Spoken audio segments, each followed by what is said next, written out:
I'm really excited to introduce this beautiful, beautiful soul who I met in person in Peru a while ago now, wasn't it? Time flies. It wasn't last year, it was the year before, which is quite scary, really. So next up in our Dragon Talks is Rebekah. So she's mother, mystic, and queen of dragons. Remember when that first came off my lips? I was like, whoa. And her transmission today is Return of the Dragon Queens. She's an earth-based guide, intuitive channel for earth and dragon frequencies, and here to awaken our sovereignty, ground us in our power, and bring out compassionate leadership. And tonight she's sharing why Dragon Queen consciousness is needed now. I think we all know that.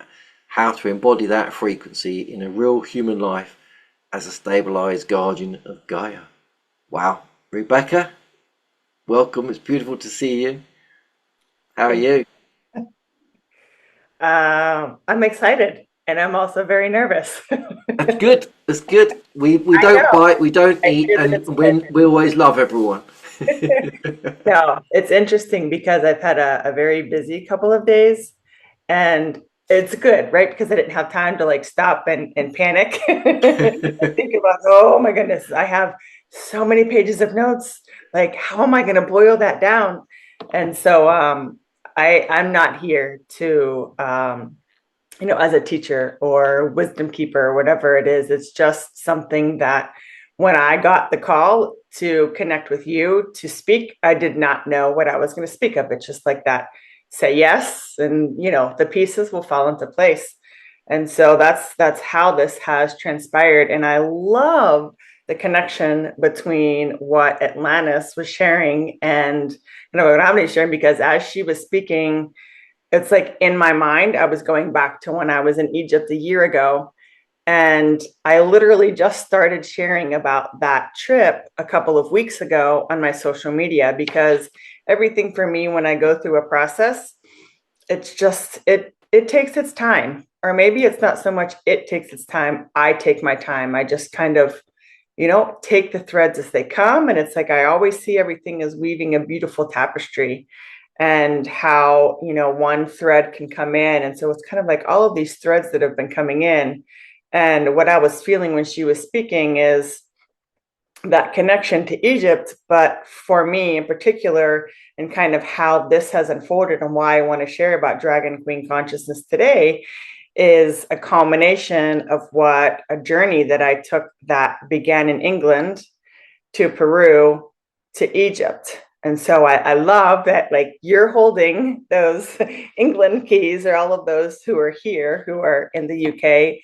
And I'm wearing my Peruvian shawl that I picked up when I was there. And then Atlantis was bringing in the Egyptian piece. And so I love it because each of those pieces, or each of those pilgrimages, held, keys and codes for me, for what is now bubbling up within me, that is directly tied to my earth mission.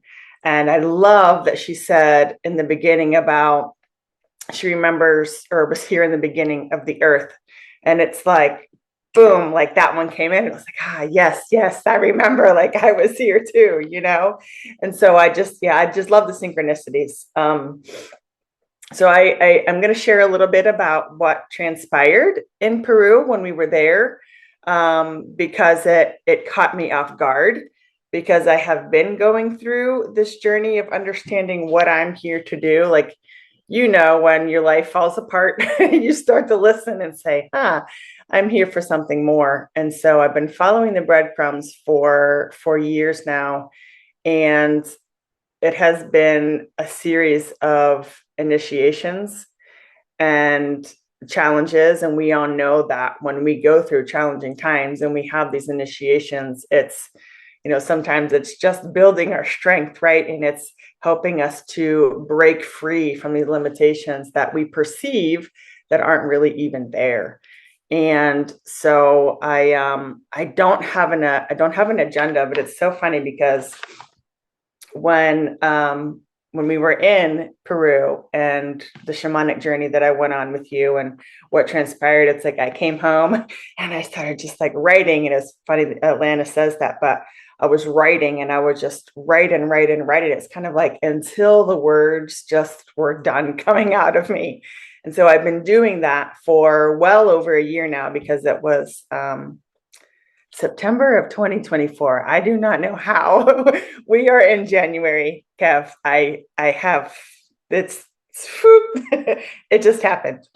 But I've dedicated one specific notebook that I have to what is unfolding in that aspect. And so I have many, many pages, and I'm going to try and distill that down into the time that we have here today. But I want it to be as much a co-creation as it is just me talking, guys. So like, I'm not going to be following the chat because I get distracted with that, but I want you to pop in what's coming up for you. Or oftentimes when I speak, people will just like see things and they will have these like, it's like when Alanis was speaking, it's like things come in. And so when I'm speaking, things come in. And so I want you to also continue to write and, take note of what's coming forward, because I want you to drop those pieces in, because I want us to co-create this conversation.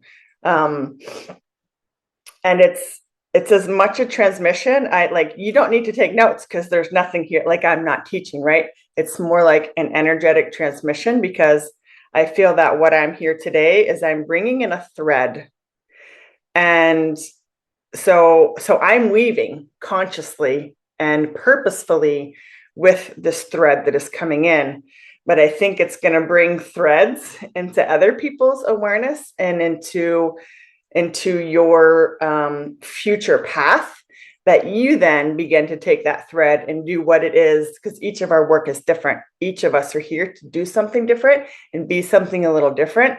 And that can be just like the everyday person. It doesn't have to be, we all know that, like a spiritual leader or whatnot. Oftentimes it is in the moms who are at home raising babies, or the baker that just tends to his bread, or each of us have our own piece. But so I feel that there's this weaver aspect, and then there's this flame bearer aspect. And so fire energy has been very, very, very potent for me over the past year. And when I started my podcast, I actually named it the Soul Flame, because I see myself now as when I'm a flame, when I'm sharing my light, like Atlantis was saying, we're all just shining our lights, right? Then when I was in a deep journey, I had this vision, and I've actually had the vision repeatedly, many times now, and I close my eyes and it's just like, what is my piece? What am I here to do? What is the next step? And I continued to see this big flame igniting. And then and I'm always on top of a mountain. And then the mountain across from me, it's like, then that flame ignites. And then there's another, farther down. And it was forming for me. What I could see was the spine of a dragon. So it was like these knobs along the spine, but these fires were then being lit. And so it's like the signals, right? So it's like I'm sending a signal, and that's how it used to be back in the day. And I shared that when I was talking about what I was going to share today is, they used to light those fires for people to gather, like it's time for a gathering, or if it's time for, to gather because we're going to war, or we're just a time of gathering, like bring everybody together, like that's your signal. So I feel that my flame is lit, I'm sending signals, and it's not just lighting other fires, but it's that spine of that dragon. And so I feel that each of us that are connected, and we feel like connected to a soul aspect that is dragon, but we're also one collective, like one giant collective dragon. And so the way that is unfolding for me is really interesting. And it's got me a little knocked off of I had to have a really big ego death when this started coming forward, because I would sit back and say, no, like I really had to go through the ringer to get to the place where I can speak to this now because I understand why I'm being called to bring this forward. And it's a piece of me. It's a part of me. And it's something that I can't ignore, just the same as others have their gifts. Like, this is a gift that I have. And I feel like through the spiritual journey, it's like I've been trying to shun my gifts in a way. And so I'm sharing this. I wasn't like, it had no thought until now. And I think it's because sometimes people need to hear this. Like, we hide our gifts or we shun them away because it's like, we can't reconcile, like, is this my ego, or like, is this my true gift? And I don't want to be a part. Like, I've struggled with some of the spiritual community, watching people who are doing a performance, and it irks me. Like, it bothers me. And I see people who are leading like thousands and thousands of people, and while I'm grateful for them, and they're doing their work, but it's like, I don't feel it. I'm like, oh, it sounds nice and it looks pretty, but it is so much a performance. And so I would say, like, well, I have these gifts and I want to bring this forward and I get to share this. I know you, Kevin, and I, we've talked so much about my hands, and it's funny because every time I see my little tiny picture in the corner, I see my hands flying in the frame. I'm like, oh my gosh, these hands of mine. But the energy that comes through these hands, and it's like so many different things, like hand light language has been coming through. And I have not shared that because it's like, I don't know. I've seen people doing light language and it's just like they're putting on a camera because they want likes. But then I realized that was also me partially like judging other people for using their gifts, and I actually wasn't using mine. But then also I had to get really clear on not looking at what everybody else is doing, right? Just coming back to my center. And what am I truly here to share? Does it feel delightful to do so? And if not, then I need to check myself.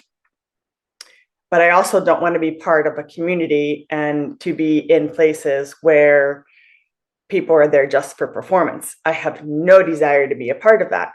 And so that's taken me down like my own path. But I did want to speak a bit about what happened in Peru because it plays into, I think, what a lot of people are going through. I'm just going to take a quick drink. I can feel my body starting to warm up. And that happens a lot. I get, it's like I need a fan. So Kevin and I had a very synchronistic conversation that led me to Peru when he was there. And it was, I believe it was like 2 days after we did the Inca Trail and did the walk up into the heavens. Is what we walked up a gazillion stairs is what we did. My body will always remember it. But it was, he had an offering of, if somebody wants to go on a journey, then, connect with me. And it was, or you said that actually before we did the walk. And I was so nervous about this Inca Trail hike because the altitude was getting to me and I was nervous. And I was like, my inner guidance was absolutely like, you need to connect with Kevin. And I knew that I did. But what unfolded has, like I shared, completely shifted the trajectory of everything that happens or is happening from that day forward. It's kind of like when you have something that happens in your life and you say like your before and your after, that was like a clear defining moment in my path. And so Kev and I go into a journey. Kev leads me in an amazing shamanic journey with his amazing drum. And we're there in the Sacred Valley in this beautiful, I guess you would call it a yurt, right, Kev? The circular building we're in. It's like this amazing yurt. And we're in there. And I felt called to go sit in a chair, but facing outside. So he's like behind me drumming. And I'm facing these just glorious mountains. And he's drumming and I'm going on this journey. And was like, what was happening? I couldn't quite like, I was trying to figure out what was happening while it was happening. And I realized that's not how these journeys go. Like, you just have to be there. And so Kev was amazing and really just kind of brought me back and just allowed everything to unfold. And as he was drumming, and as I'm in this journey, which started with me just going into the earth. It wasn't anything about like, oh, I'm traveling here, traveling there. It was like down, down, down, down. I went down into the depths of the earth and like into these dark passageways. And I walk, and there's this huge opening in the center of the earth. And there were all these dragons who were lined up. And it's like, I'm walking, but I'm like not understanding why I'm walking like alone. It was very just weird how it was unfolding. And Kev starts saying, Dragon Queen, like there's 200 dragons, and they're chanting, like, welcome home, Dragon Queen. And so just fast forward, and I'm feeling that like really big in my body at the moment. And I'm feeling really emotional at the moment, and that's okay. We're all emotional beings and we get to feel them. But there was a moment where I was walking up the steps to a platform, but I was walking along the spine of a dragon. Like the dragon transformed, his tail and spine transformed into steps. So I'm walking up these steps to this platform, and they hand me a cup of white liquid and I like a scepter, and they're wanting to crown me. And it was all just like, again, my mind was just going, what is this? Is ridiculous, Kevin. Like, where are you pulling this from? Right. But long story short, I came home from that trip in Peru, and as Atlanta says, you write. So I wrote and wrote and wrote and wrote and wrote. And so I've been really connecting with the queen archetype. And so like, I thought that was the journey that I was taking. And so I started diving into what are the qualities of the queen? What does the queen embody? Like, what are the gifts of the queen? What does she bring to the people? And I mean, I would just write and write and write. And I was reading people's blogs, and I was like, it was in essence, I was looking outside of myself to a degree. Like, I was looking for information. And then it was like, I had a huge shift, and it was like, no, this is an inward, downward journey. And that is why in the shamanic journey, I wasn't like, this wasn't a top down, like channeling of something. This was from within. And so when I look at the earth, it's for me like my body being a holographic representation of the earth, and going down to the womb of Gaia means going into my womb and going into the deepest places within me and what is there. And really, that's for me, it's been a journey of shadow work, like a lot of shadow work, because when you go in, you're not just going to see the good, like amazing things. It's like, you've got to really uncover and clear out those cobwebs and look at what is happening there. And, but in the meantime, it was like I was searching for something that I was to a degree afraid that I was actually going to find within myself, because when I found it, I knew that that was a call to embodiment, and that I couldn't ignore.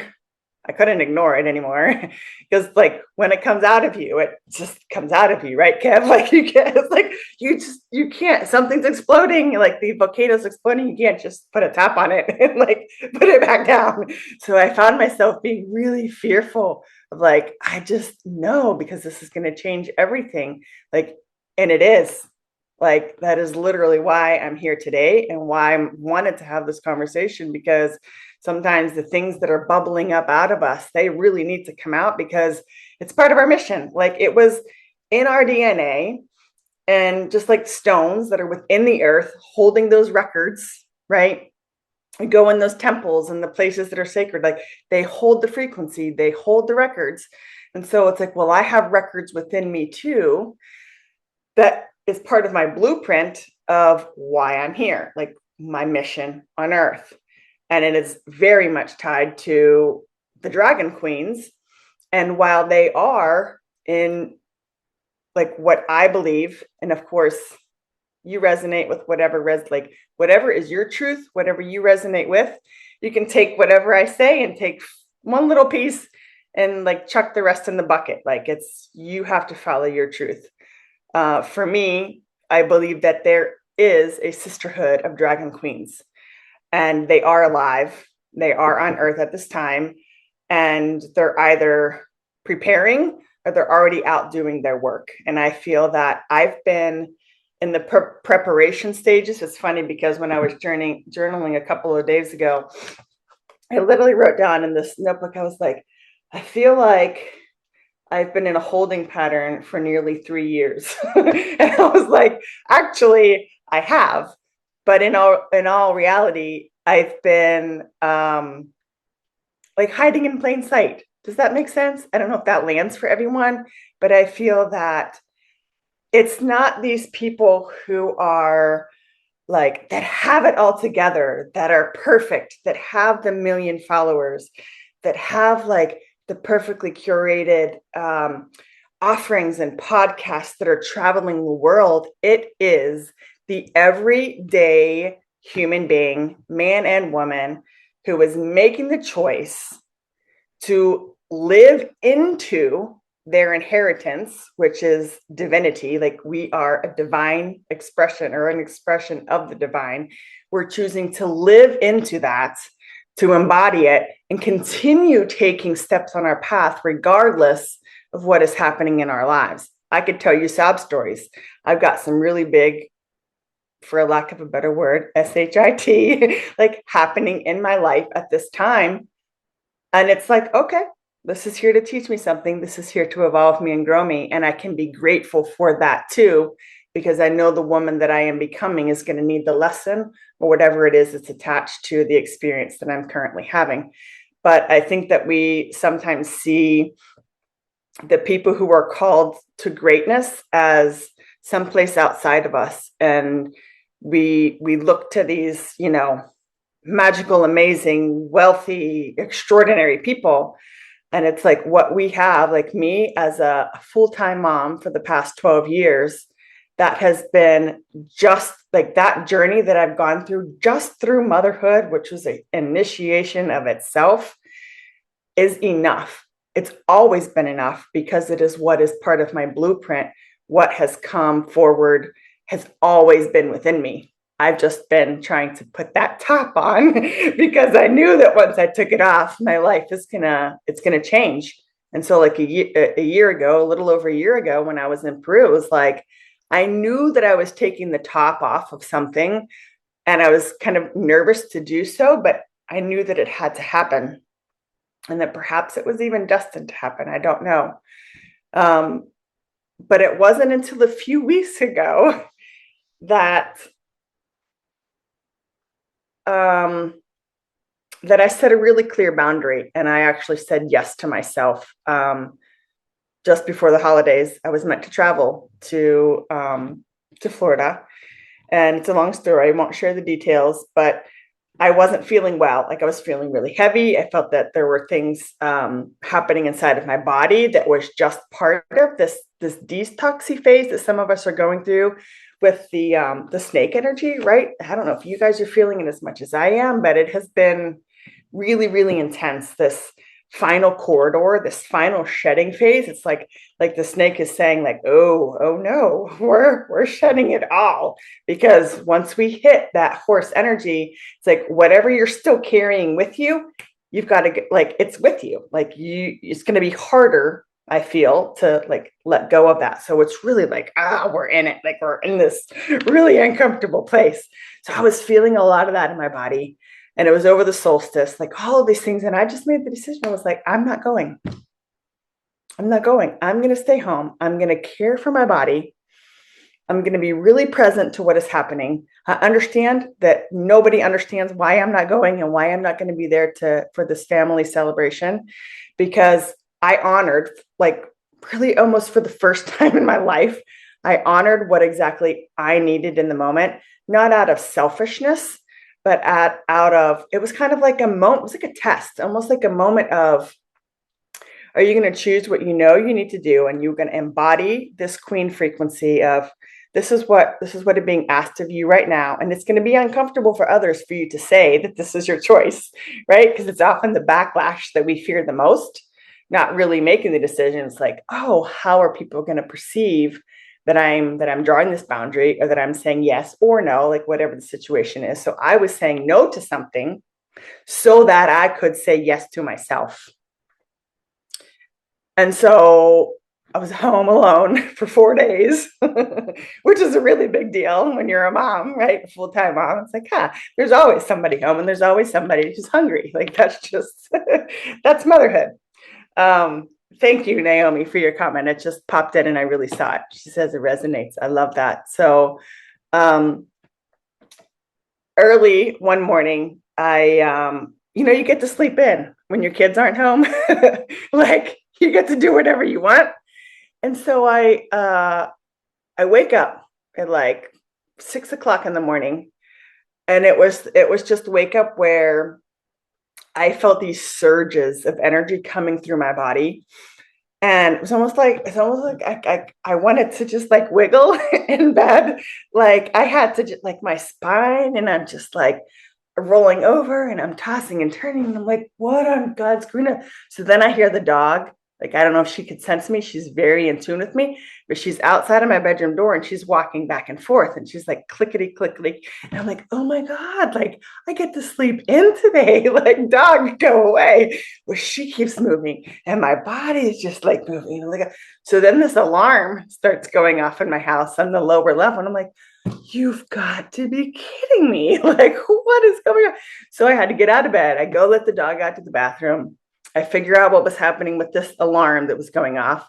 And I come up and I crawled back in bed, and I was just like, well, I'm wide awake now. Like, I'm not going back to sleep. And so I just sat there for a moment, and I was just like, oh, you need that black notebook. And that's the black notebook that I've been like using as my Dragon Queen inquiries. And the words that came across, this was December the 19th of 2025. And I wrote Queen of Dragons as a living consciousness, to be remembered and to be embodied. And it was just like, time stood still, like everything started moving. And I just was sitting there, like in the silence of my bedroom. And it was like, that was the piece that I had been just curious about, what all of this meant. Like all of this, okay, Kev was there. He knows I'm not lying. He knows that I'm telling the truth. There was this chanting of these dragons, the Dragon Queen. And so I was like, oh, does that mean like, that's pretty cool? Does that mean like I'm the Queen of Dragons? And it doesn't. It means that I have that frequency within me. I have that message to share. And so but I felt like I just kept feeling like there's something more. Like, what am I missing? There's something more. And I stayed curious about it. But then when that dropped in of, it is a living consciousness. And so it's like, then everything started coming in. And like these past couple of weeks, and this again happened after I knew that I was going to be talking today. I was just like, okay, like whatever I need to say is going to come forward. So thank God that I trusted. And so that's a message for some of you too. That was actually just shared with me. That's a message for some of you too, to say yes when you know, even if you don't know the path, even if you don't know the why or the how, because I didn't know the why well, I kind of had an idea of the why, but I didn't know how it was going to unfold. Some of you have to just say yes when the message comes in. We ask for guidance from our guides. We ask the dragons, show us a sign. The sign drops in front of your face, and then you put it away because it's like, oh, that doesn't make sense. It didn't make sense that I signed up to speak on January the 11th on a 1 year. So we have our 1-1-1-1-1, an amazingly beautiful day.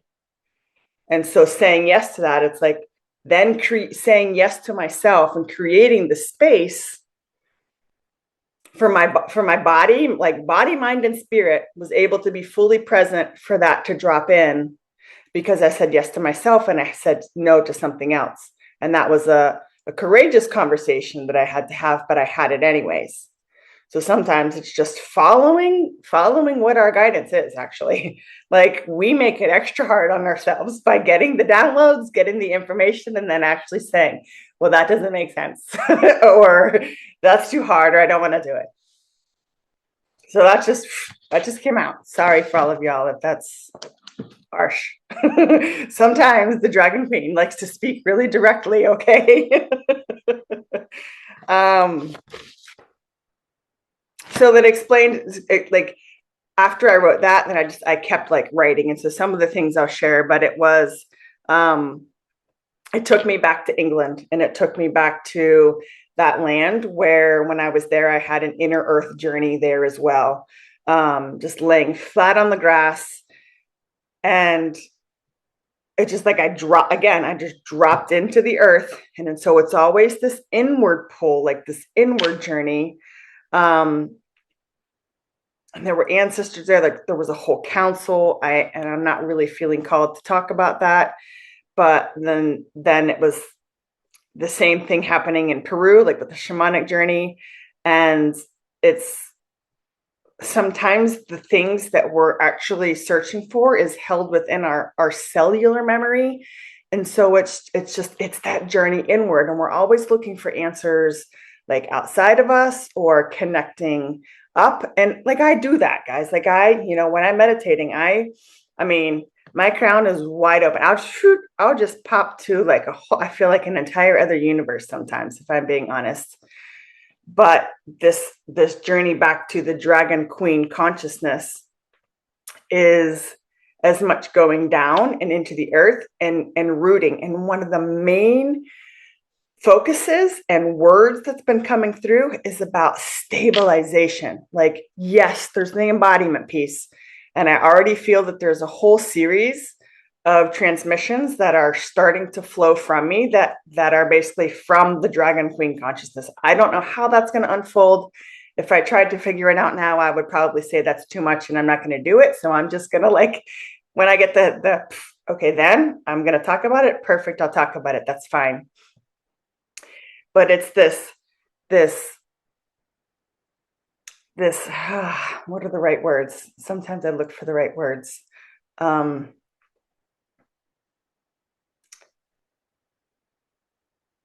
I think we all need to take a breath, actually. That's what needs to happen at the moment. Take a breath. There's no rush. Beautiful sharing. Everyone's with you. Yeah. So the word that keeps wanting to come in is about stabilizing. And so those that I see as holding or choosing to connect into the consciousness of the Dragon Queen, she becomes stable within herself. We all know that it takes one to affect many, right? So it's almost like I feel the grids then that where we live or where we're traveling to or where we're connecting to, there becomes, and you actually notice how just taking a pause and connecting to that word, how my voice has changed and how my energy has changed. And I've like stabilized within myself. Isn't that interesting how that happens? Because I get really passionate when I talk. I don't know if you guys notice. Like, I'll lean into the camera and it's like this fire that just builds within me, and I cannot tame it, nor do I choose to. But it's like with that stabilize, and that is the essence. I feel I could speak about, love from the heart. Like the Queen has got to lead with heart. She can't be leading, out of self-interest and all of these things. It's like she leads from her heart. And that was one of the pieces that came from me going to England. Just like a reconnection with the heart mechanism, not necessarily at the heart chakra. For me, it was like it was like a mechanism, like a wheel that's like moving all of that energy, right? It was really interesting. My experiences are often completely different than what other people have, and that's perfectly fine. But there's this stabilization that happens when she tunes into that and chooses to embody that. And if you think about what is happening collectively now, or what has been happening, but what we all know, we are intuitives. We understand that the year 2026, we know what's happening, right? Huge destabilization, because the end is also the beginning. And that was one of the other codes that came through. And like, I just talked to one of my dragon brothers about this the other day. We had a chance to talk, and it was the end is also the beginning. So we're going through this ending, not just through snake energy, but we're going through the ending of so much, like the structures and the patriarchy and the governments and like all of this destabilization.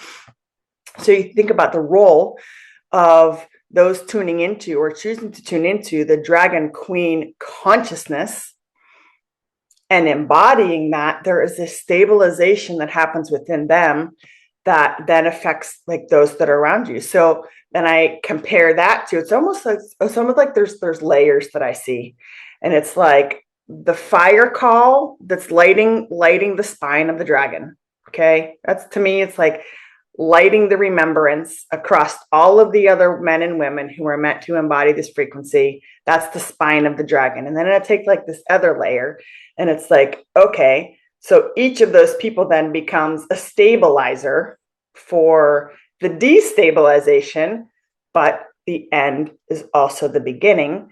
So we're already tuning into new earth energy. We're already turning into this birthing that is happening. And that is one of the roles of the dragon queens, is the ability to birth new realities.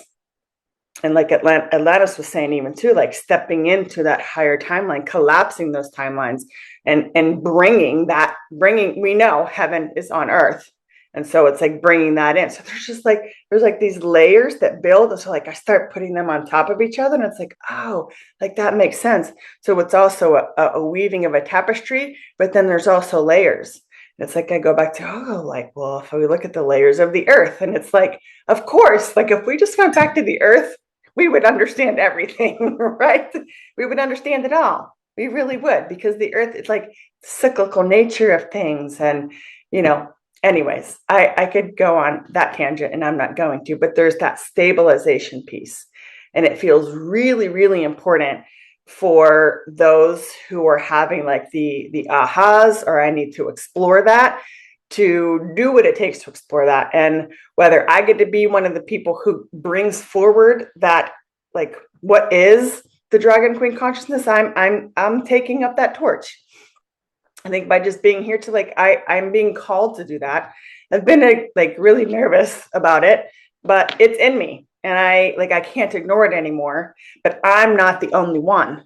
And so if it's just me lighting a spark or taking the embers within someone, and like, I'm going to fan those embers so that they can become a flame, because that person, that first person, which could be me, could be many others, I'm just signaling the next person, right? So then the next person, they begin their embodiment journey, and they're lighting their signal. And that's like someone else is saying that.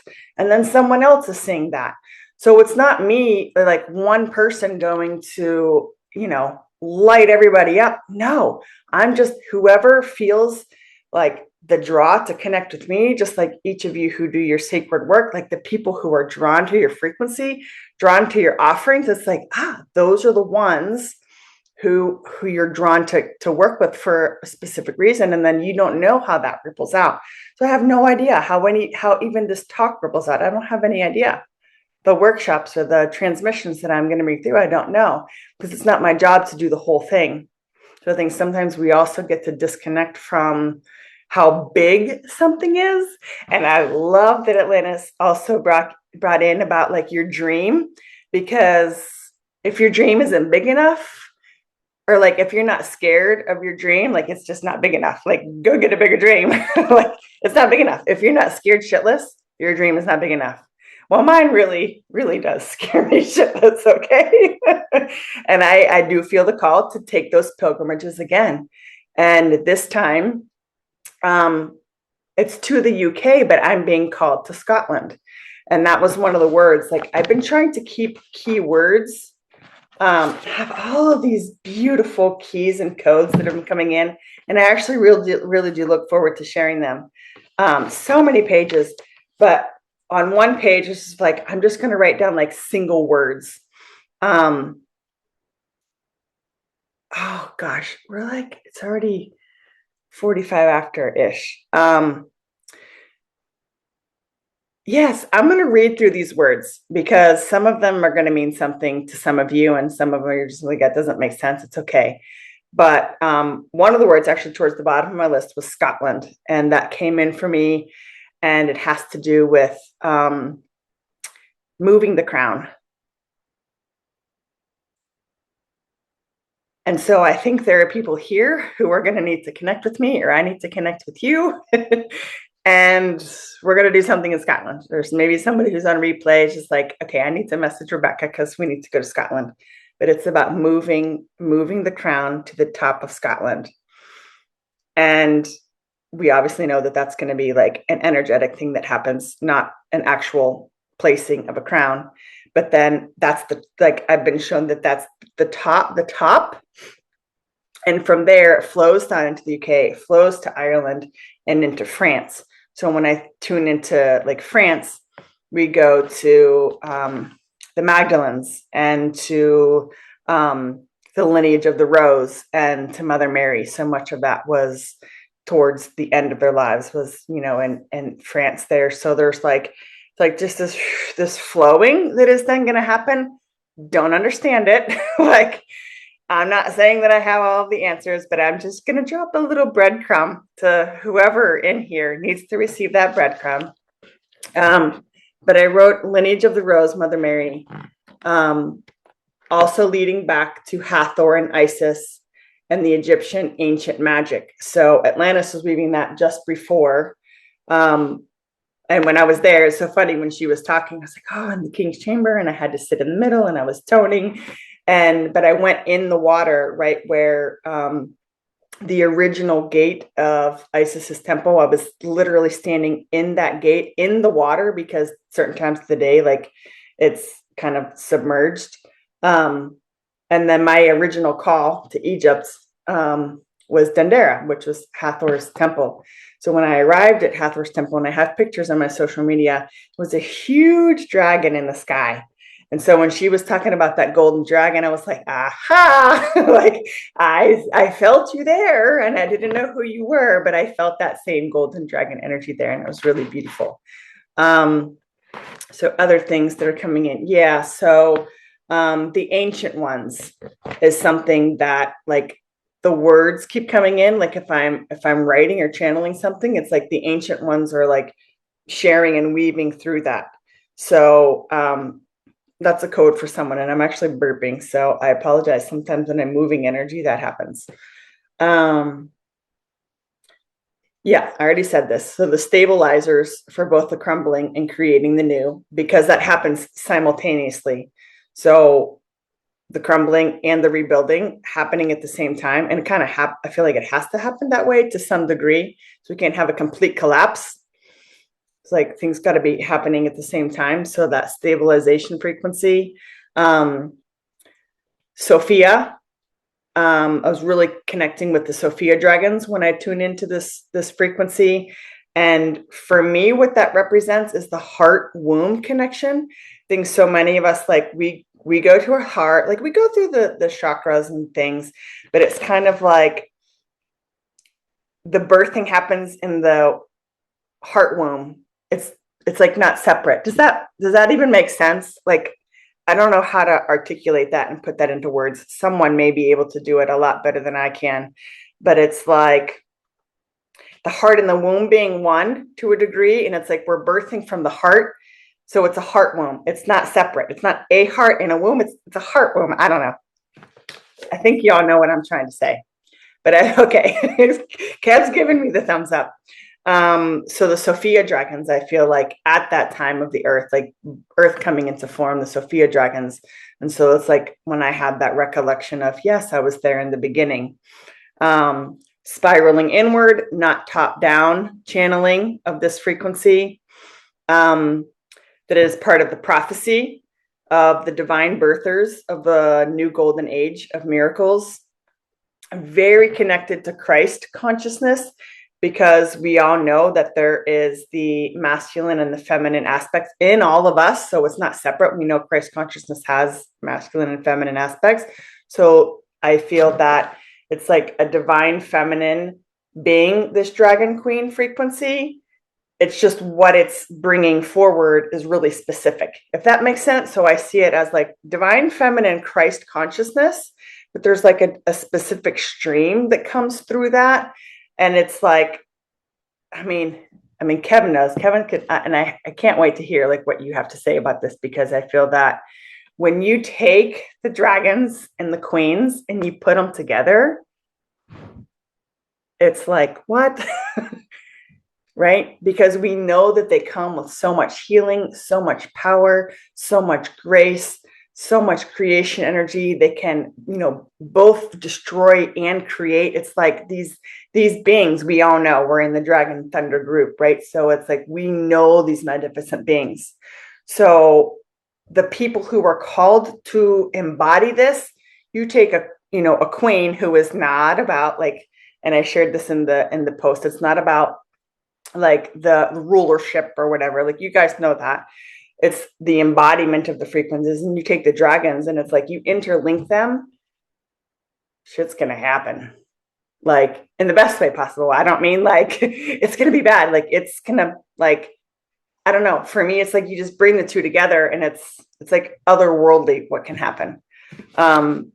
So Christ consciousness was a very key like factor for me, because it's like they're one and the same. It's just it's like a different thread coming through the same frequency.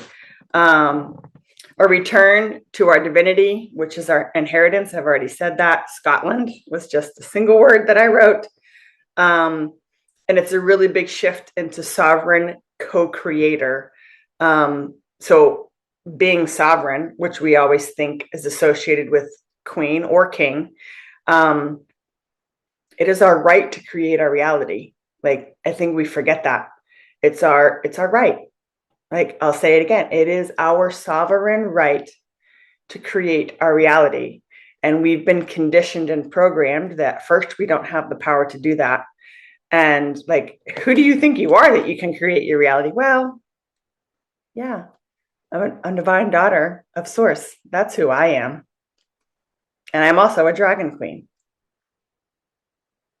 So yeah, I'm going to birth my reality. And I hope that you will too. Like, you get nothing else out of this. You can create your reality. And we have all the tips and the tools. Like, we can keep learning. And I think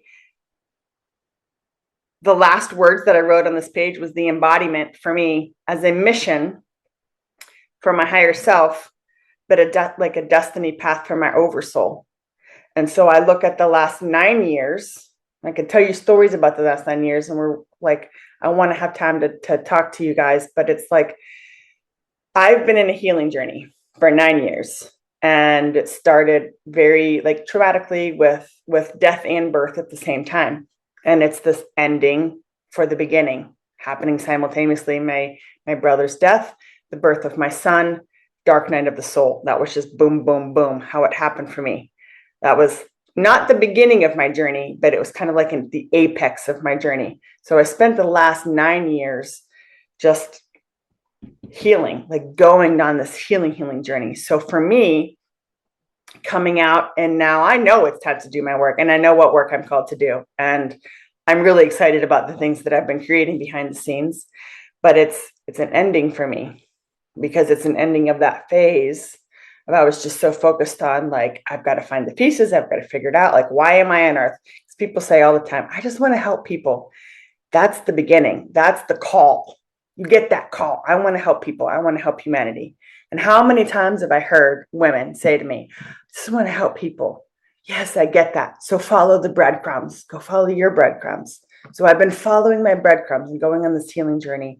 And so it's an ending for me to then shift to sovereign co-creatorship. Ooh, my whole body just lit up and I got like tingles everywhere. My hair's probably sticking up straight to the ceiling. But it's this shift, like that healing had to happen, but it's a shift into now becoming a sovereign divine co-creator with the divine and creating my reality. And so, the next 9 years are going to look very, very different from what they were because it's the ending for the beginning, but they're happening simultaneously, just as it's happening in the collective. It's all happening simultaneously. And so I'm sure there's probably 50 other things that I wrote down at some point in this notebook that I wanted to share. And I feel complete. I feel complete. And I would love to connect and talk and chat. Thank you guys. I saw things coming in the chat, but I don't read them because I get really distracted. It's like, oh, ooh, and then I lose my train of thought and it just kind of goes sideways. But I'm so grateful that all of you are here. I know some of you, the time zones, and you're up early or you stayed up late. And I'm super, super grateful for that. I know that this is just the beginning of something. And I know that it's not something that it's just one person has this. And so, like, that's why I'm here talking. Absolutely not. I'm just tuning into it and bringing it forward. Like, if you're called to go, like, take your journey on it, like, go. Like, please don't ignore the call. Because I know that a lot of when the women begin to do this embodiment of the queen frequency, that also ignites something within the kings and those divine masculines. And we all know that the women got to go first. No offense. I see the men in this group. Okay. I see you all. There's several of you, and I am super grateful that you're here. But there's not enough of you out there right now. You're here, but I mean out there. Okay. So I know that that queen frequency is going to ignite something that is going to draw forward the men. And so then you have your divine union and your Hyros Gamos. Like that's like, it's happening now, but that I feel like that's in the future because that is what we're creating. And I feel like the women who are going to embody this queen frequency are the ones going, I'll go first. I'll put my hand up and I'll go first. Not knowing where it goes, how it lands, but just, I think I put both hands up. Kev, I think all the dragons in Peru were like, no. Don't put a single finger down. Like, put your feet up too. Like, put everything's up in the air. So, okay, I see Clifford has his hand up. I'd love to chat. Hello. Hello. Yeah, just what you were saying about Scotland. Oh. So Atlantis was talking about the Michael and Mary lines, which run from Cornwall into Norfolk. So they go roughly like west east. But there's another line that goes from the Isle of Wight all the way to Scotland. It's called the Spine of Albion. So Familiar with it. Okay. it's two lines, Ellen and Belinus. But also, the reason why I'm saying this is because there's a very well-known dowser called Maria Wheatley. She lives near Avebury, and so she's interviewed the two authors of The Spine of Albion. And when I watched that, they were talking about another line that goes across Scotland. So they've done a book about a line which goes. I think it starts on one of the little islands, which is famous. I think it's not Iona; it's on the other side. But I think it starts on the coast, just off the northeast of England, and it goes across Scotland. And they discovered a lot of very interesting things about Scotland, and so I mean, I'd have to write the details in the chat, but it's a very those two dowsers have, done fantastic work because I've read their book, The Spine of Albion, and it must have been a hell of a journey, like going across the whole of the length of the UK. and it's a beautiful book, and I learned a lot from it. And so if they've done one about Scotland, then I'd recommend that. Thank you. Yeah, I in my research, I saw that and I didn't like dive in. I kind of felt like, ooh, it's like it Yeah, was energetically there, but it was almost like, oh, it's like you're not ready for that because I get sidetracked a little bit. yeah, Like when yeah. I That's go down a yeah, rabbit path, it's like, ooh, I spend a little yeah. too much time there. But I love that you brought that in because I was working with the channeler who lives in actually Los Angeles, who went there and they were doing some grid work on the spine of Albion, but I was tuning in just online, like because I was still here. And I'm in North Carolina. I don't think I shared that. I'm in the US on the East Coast on North Carolina in the Appalachian Mountains, near the Appalachian Mountains. And if you all like Pangea or however you say that, like if you bring the continents together, the Yeah. Appalachians connect into the mountains there in Scotland. So there's always been like these pieces. Right. But the spine of Albion is like it dropped in, and so I love that you brought that in again because it's like okay, it's time for me to And that's the thing, because we all, I agree, because sometimes you actually don't want too many external sources. You want to just go and find out for yourself, don't you? yeah, I feel like the places that I'm called to go, I have semi mapped out. Like I Yeah. don't know when or how. Like, Yeah. that's how I kind of operate. When the opportunity comes, I either have to, I have to say yes. That's just how my world works. The opportunity comes and then I have to decide. But I'm like, I gotta put it out there because someone on this call is gonna know something. Or because it's not a journey that I want to take on by myself. I want it to be a collaborative effort. So thank you, Kev, for Okay. that. Pleasure. Thank you.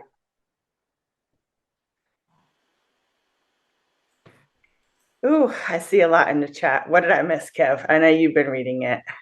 It's just lots of love for you, basically, Oh, which is beautiful. Lots of people talking about Scotland, the Holy Land.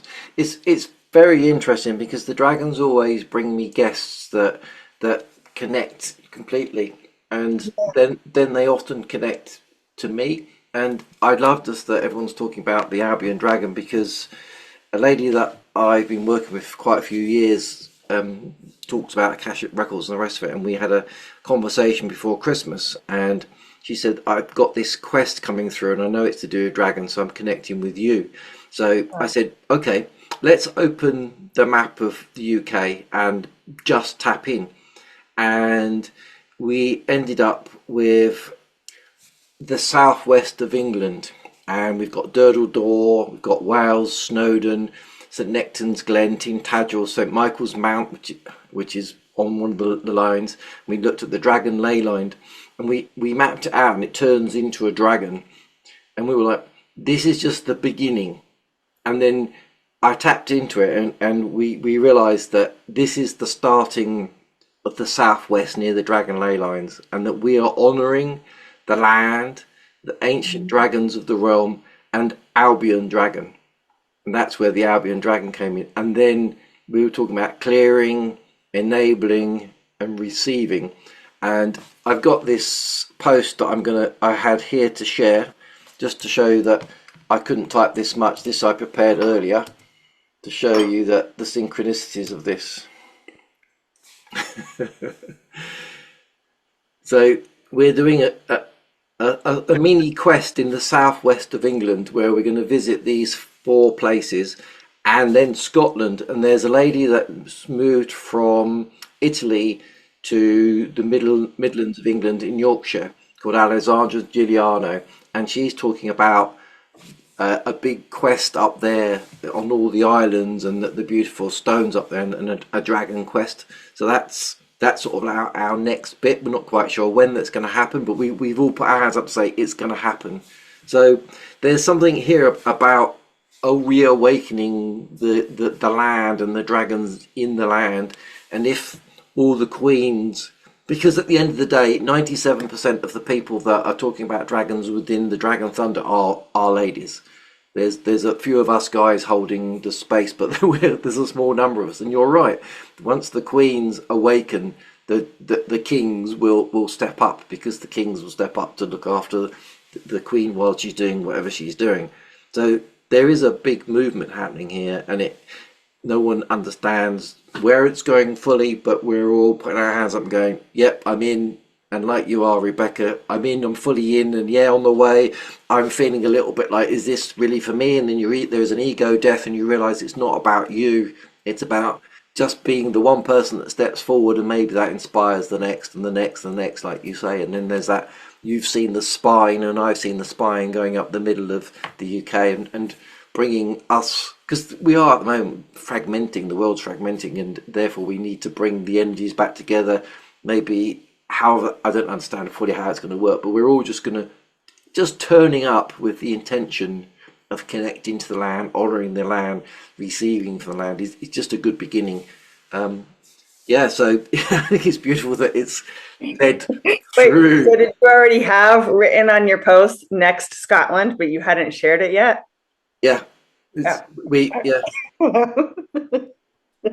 I'll book my flight now, Kev. But yeah, Alessandra, before she moved from Italy, was talking about doing stuff in Scotland. It didn't quite work last year, but she's definitely wants to arrange something. And I was like, yeah, I'm driving up wherever we're going, whatever we're doing. But yeah, so we're putting it out there, and the thing is, we're doing this in our little bit of England. I know that Leonie is doing it throughout the world and connecting many of the chakras throughout the world, and there's other people doing their bit. So it's not about just me or just Rebekah or Leonie or anyone else. It's all of you in your own area. Even if you just go to your local park and connect to the land, we're all, like you're saying, we're that little light, and it shines and it goes to the next, and people go, oh look, there's a light, and suddenly there's lights everywhere, and then the lights become closer and closer together.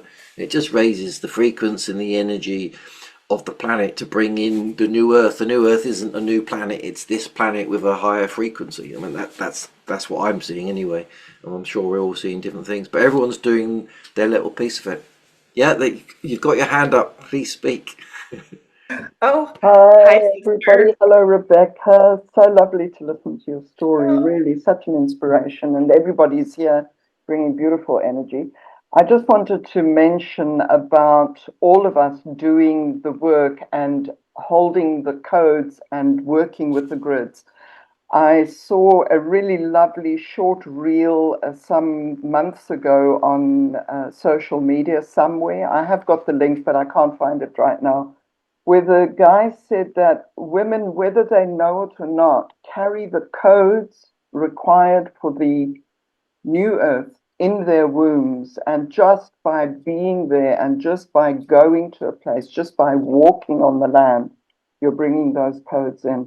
And I think it applies to all of us. As you said, this diamond consciousness, sorry, that's interesting. Okay. The dragon queen consciousness, the Christ consciousness, the diamond consciousness, this is held within all of our bodies, male, female, all of us. And so the men will also be carrying codes in their hara. That's all I wanted to add. Thanks so much. Beautiful, thank you. So Rebekah, any last thoughts from yourself? And thank you for coming on and sharing so beautifully. I think you've touched many of our hearts and lit a fire in many of us, that spark that was in us. I'm sure you've like, and many of us are like, wow, okay. Any last thoughts? Oh, no, I really do feel complete. I'm just, I'm grateful for the opportunity, and that you've created this platform for those of us who feel a little bit nervous. And it's like, I'm going to be amongst family, right? Like, you create this space that feels so safe. And I think some of us who are like, have gone through, like, overcoming the fear of sharing our gifts. And that's sometimes attached to things that have happened on other timelines. We've been there, the women and the witches, we know. But you've created like this place for us. And so the way that I experience it is, I do have this fire, and like, I can't ignore it. Like, it's there. Okay.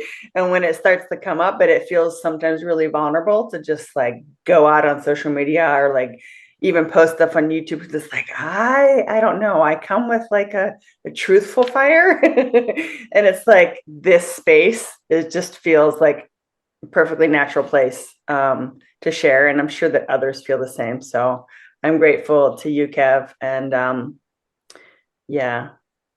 Okay, wait, let's see. There's a comment about Scotland. I need to read it. Rebekah, can I just want to say thank you for today. Really, really powerful transmission.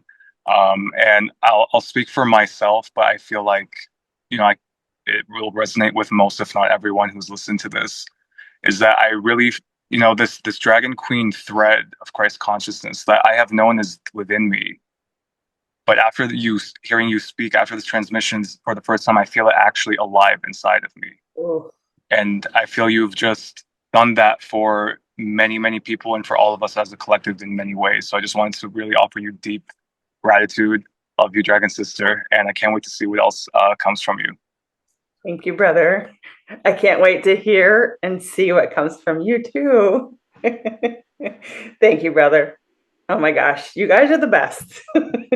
If you ever have to talk, do it in the Dragon Thunder group because it's beautiful people. Thank you, Elijah.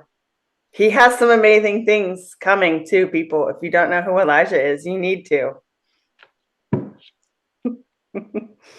Oh my gosh. Elijah, share your links in the comments or send them to me and I'll share them. That's what we're all about. Thank you. That's very kind. I'll do that. Thank you. I've dropped in a couple things here and there in the Dragon Thunder group, but yeah, I'll definitely share some more. Yeah, and share it in the Thunder group. Share whatever you need to share. That's what it's there for. It's a safe environment where there's no one going to be belittling you. So if anyone pops in and does that, I kick them out quickly. It's all about love and dragons. Elijah's creating some music and he's going to share it in the group, and I encourage everyone to listen. Wow. Feels powerful just hearing it. Yeah. Beautiful. Thank you guys so much. I appreciate you. There's lots and lots of love. What I'll do is I'll collect all the comments together so you haven't got to read through them now, and then you can have them. I'll probably do that tomorrow sometime in the afternoon and send them across to you so you've got them, and then you can read through, and if there's anything there that you want to get back to people, you can. And yeah, let me just put your information in here again so people know where to find you. Yeah, I would say mostly on Instagram. I'm not doing a lot on YouTube. I get fractured sometimes and I'm trying to do too many things. So I'm trying to just focus on Instagram at the moment. I have some videos that I've made. I just have not put them on YouTube yet because I don't feel the rush to at the moment. Yeah. There's so much that I've been creating behind the scenes that I just haven't felt like it was time yet. And it was like, I feel if it's time now. It's time now. Yeah. You'll know when it's time. Exactly. Cool. Guys, enjoy the rest of the day. Thank you for your time. I'm just going to put in a few of my bits and pieces just to say that there's still slots for people later in the year for the Dragon Talk, so you can come on and talk. You don't have to speak for an hour, you don't have to be more than 2 minutes, and some people do, so you're just welcome to come and share 5 minutes if you want to. So if I get lots of people saying, oh, I want to do 2 minutes or 5 minutes, please do, and don't be afraid. As Rebekah says, it's a safe space and it's a good place to come up and say, oh, I met a dragon and this is what's happening with me and I'm feeling a bit lost, and people will help you and assist you. So this is what this environment's for. It's not just for everyone that's got it together, like Rebekah says, because honestly, none of us have fully. We're all. Sometimes what people share and they come in, it's dropping something for someone else, right? So sometimes I think like, why do I need to talk about that? Why do I need to share? Sometimes we have no clue, but if we're called to share, come share. Yeah, it's like just like you did with your book. You know, come share. Yeah. You went through a whole list of names and places and things, and it's like, oh, that resonates with that person, doesn't with that person. Yeah, just come and share. Maybe there's someone out there that's feeling that idea of there's a dragon in my dreams, and I'm not quite sure. And like everyone says, that, oh, I just thought I was crazy at the beginning, and then you realise maybe we're all crazy, but maybe we're not. Maybe everyone else is crazy. You know. So that's the Dragon Talks. If you're interested, there's also the events calendar that shows you what's going on with myself and the dragons over the coming year. And then just one more from me, and then I'll let you all go. Is the Dragon Shamanism course? The second one is starting. Richard's in the current one, and we're all doing amazingly well. I'm starting another one because a lot of people saying they're interested, and that starts the 4th of March. And then if anyone's interested in AI, it's not evil like some say. I'm running a class next weekend, 3 sessions, just to sort of teach people how to really use it and get it to speak in your voice rather than some of the weird things it does do.